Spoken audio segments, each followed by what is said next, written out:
শেরপুরের নকলা উপজেলায় প্রাথমিক বিদ্যালয়ের শিক্ষার্থীদের জন্য চালু থাকা ফিডিং কর্মসূচিতে অনিয়মের অভিযোগ উঠেছে। অভিযোগ রয়েছে, ডায়েট তালিকায় সপ্তাহে ৫ দিন বিভিন্ন খাদ্য সামগ্রী সরবরাহের কথা থাকলেও গত ২ মাস ধরে শিক্ষার্থীরা শুধু একদিন দুধ পাচ্ছে, অন্য কোনো খাবার পাচ্ছে না।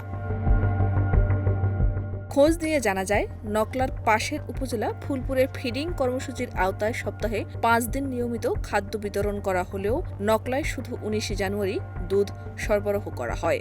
প্রতিটি প্রাথমিক বিদ্যালয়ে দৈনিক ডায়েট তালিকা টাঙানো থাকলেও বাস্তবে দুধ ছাড়া আর কোনো খাদ্য সামগ্রী দেওয়া হয় না।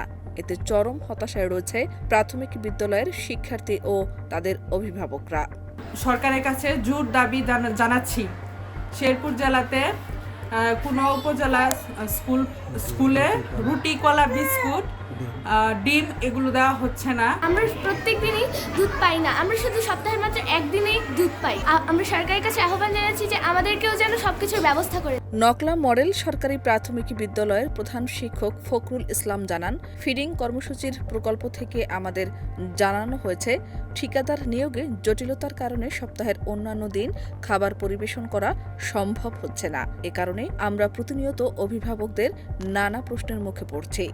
স্কুল ফিডিং কার্যক্রমের অংশ হিসেবে প্রতিদিনের ন্যায় যেভাবে খাবার পাওয়ার কথা সেগুলো ঠিকমতো পাচ্ছে না, শুধুমাত্র দুধ সরবরাহ করা হচ্ছে। আমরা শুধুমাত্র প্রতি সোমবারে দুধ দিতে সক্ষম হয়েছি, অন্যান্য খাবার সেগুলো পাচ্ছে না। এই বিষয়ে আমি ঊর্ধ্বতন কর্তৃপক্ষের সাথে কথা বলেছি, ওনারাও এই বিষয়ে সুস্পষ্ট কোনো তথ্য পরিবেশন করতে পারে নাই।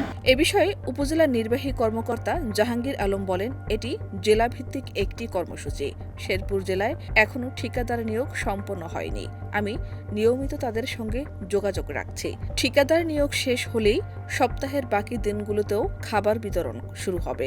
যেটা ফিডিং কর্মসূচি প্রাথমিক, এখানে তো স্যার পরবর্তী থেকে স্যার ওই যে শুধু সোমবার তো দুধ দিচ্ছে স্যার, রবিবার, মঙ্গল, বুধ, বৃহস্পতিবার বাকি 4 দিনের তো কোনো ডায়েট নেই। ফুলপুরে পার্শ্ববর্তী উপজেলা ফুলপুরে সবকিছু দিতেছে না, পার্শ্ববর্তী উপজেলা হইলেও এটা মনে হয় জেলা ভিত্তিক তারা কন্ট্রাক্টর ঠিক করছে আর কি। শেরপুরে এখনো অন্যান্য কন্ট্রাক্টর ঠিক করে পারে না এখনো। এদিকে দ্রুত ফিডিং কর্মসূচির পূর্ণাঙ্গ বাস্তবায়নের দাবি জানিয়েছেন শিক্ষার্থী ও অভিভাবকরা, যাতে শিশুদের পুষ্টি নিশ্চিত করা যায়। শাহনাজ পারভীন, দেশ রূপান্তর।